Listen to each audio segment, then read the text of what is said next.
Good evening, everyone, or good afternoon, actually, everyone. Thank you for joining us. I was thinking about you, Drew. Um, thank you for joining us. Again, it looks like there are a couple people who are stuck in the waiting room. I think we tried to address that in the past, but as we're not going to hold up our guests. This afternoon, evening in Israel, by Drew Rosen, who will tell you a story of just pivot and everything we've been talking about and sharing. Thank you for joining us. I just want to put out there, I was just able to confirm that on Thursday, one of our own, Jesse Rosenblatt, who's a colonel in the IDF in the South, has just confirmed that he's going to try to be with us on Thursday. So I just want to put that out there. That was our surprise that we have been trying to confirm, but God willing, we'll be able to speak with him then. Just coming back to our guest, Drew, thank you for joining us. Could you My pleasure. Talk about yourself, your family, where you're from, and sort of what brought you to our conversation now? Sure. So my name is Drew Rosen, as the rabbi said. We met Aliyah last year, last July from North Hollywood, California. My wife and four boys, age 19, 16, and twins that are 13. Originally, I was born in Willimantic, Connecticut, which randomly, the rabbi messaged me.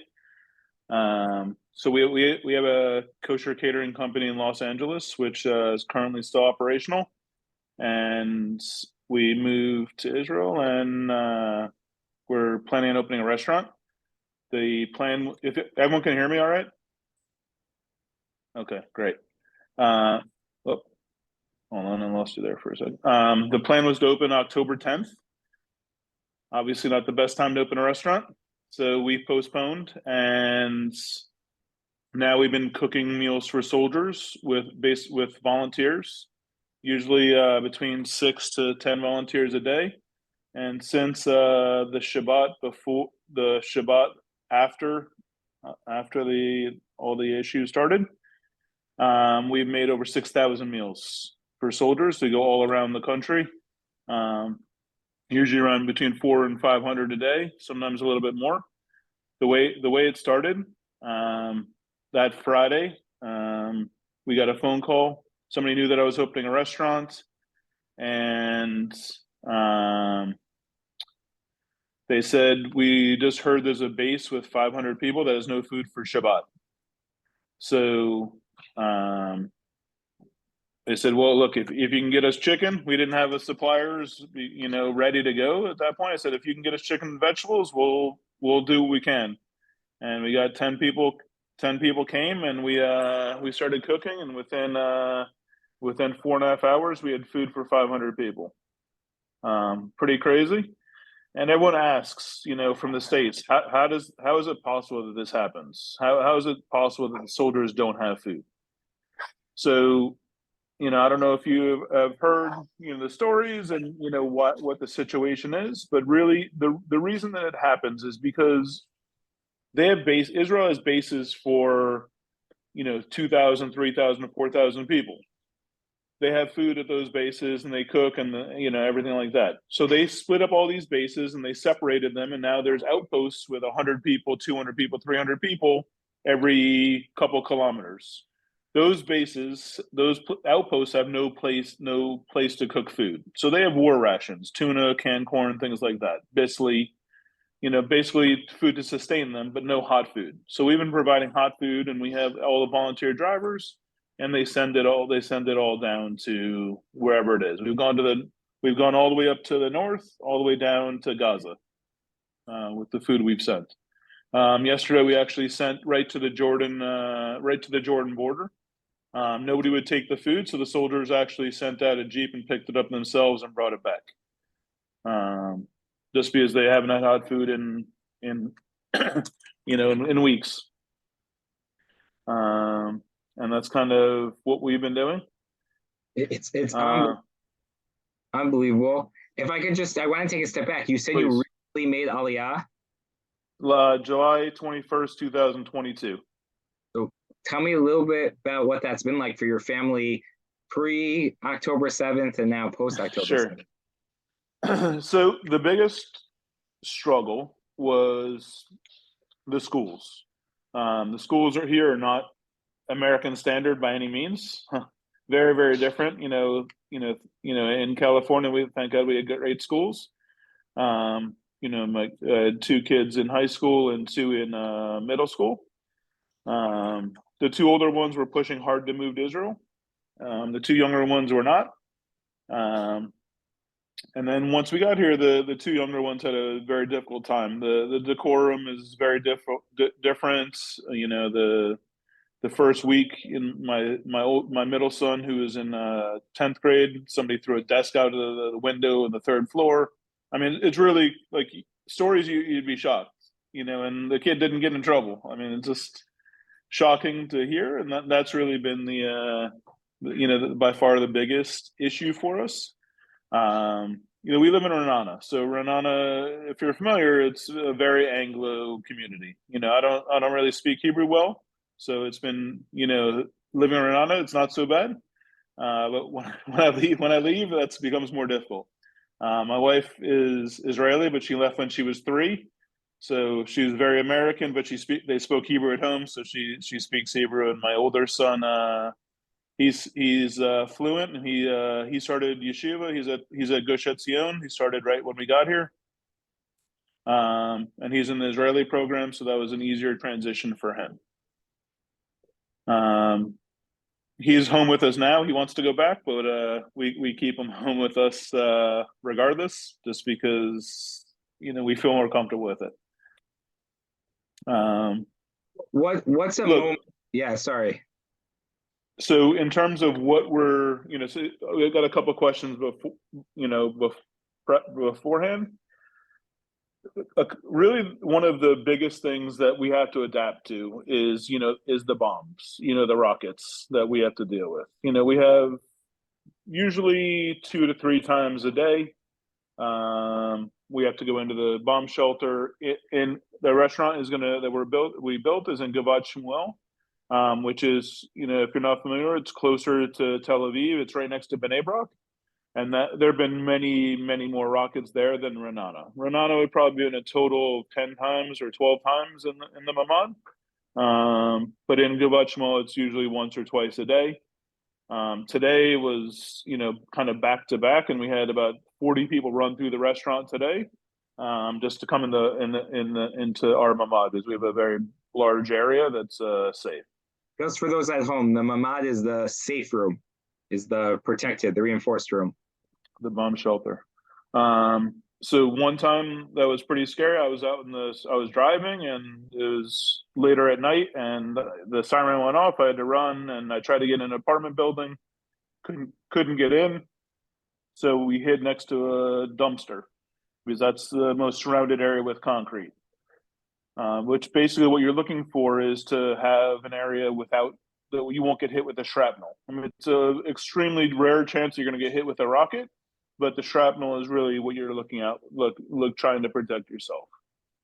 2 days ago, I was going to pick up my kids, and the siren went off, so they hid also behind a bus stop where I was picking them up, and they found a spot. So they're adapting, but it's a crazy reality that you have to think about that.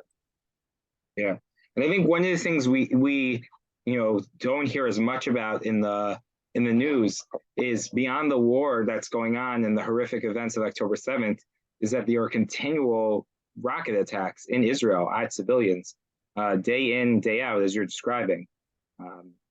It's unbelievable. Like as at 6, we got on here at 6:30 our time. At 6:25, there was probably I'm a red alert on my phone, which goes off every time, and it shows you where it is. There was probably 15 right before, and it was all Tel Aviv, Rishon LeZion, all right, Ramat Gan, right, a 15-minute drive from us. So I thought maybe this would happen from the bomb shelter, this call, but you try and look past it and move on the best you can. And live your life as uninhibited as possible.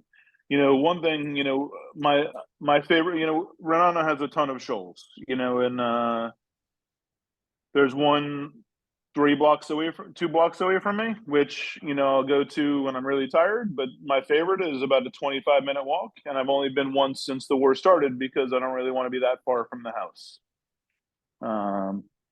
So that part is really in Shabbat, the difference, you don't have the same feelings when you can't go to the place that makes you feel special. That part's Right. been difficult. Is there a moment since October 7th that really sticks out for you? Um, Besides for making look, 6,000 meals? yeah, look, there's so many, times where you see the country come together. I'm on a bunch of group chats, with friends, and mostly, all of them are Alim. So they all have friends and family back in the States or Canada. And just, really seeing, what's happening there. We actually feel much safer here, and, much, much more protected here than we do for the people back there. And really the way the country comes together is just amazing. On the 7th, there was a family up the street that lost their son. And the next night, there's probably 500 people went to their house and sang Hatzalah in front of their house. That was special. It's sad that you think that that you're describing rockets falling and that we're the ones in danger. Um, um, tell us as we have a few more minutes. Sure. What can we do to support your work? So we set up a Leket as a food organization that does food for the soldiers and needy and displaced people. We set one up there. But really, I'm gonna actually winding down the cooking for soldiers at the end of this week, and we're funded through the end of this week, and then I'm gonna focus on opening the restaurant. Unfortunately, I'm not gonna be able to open with the same simcha. We're just gonna open only for delivery and for soldiers and families. Leket themselves is an amazing organization, and they have an ongoing fundraiser, and they provide a ton of food for displaced people. Definitely recommend donating to them if that's something you're looking to do. We have we have a group in Renana that set up first it was out of a garage, and then they moved to a warehouse, getting helmets, vests, flashlights, power banks. And they've done well over 2 million shekels worth of supplies just from all based upon donations and all going directly to soldiers. Another from family that's right around the corner that we're good friends with. And on Friday night, they had a guy who was going into Gaza on Shabbat. Friday at midnight, they knocked on his door and they got him a vest. Crazy. Unbelievable. Yeah. And just for people who are listening, Sure. our community is privileged to support Leket, both in good times and in the hard times. One of the beneficiaries of the Israel and Overseas Committee from our federation is Leket.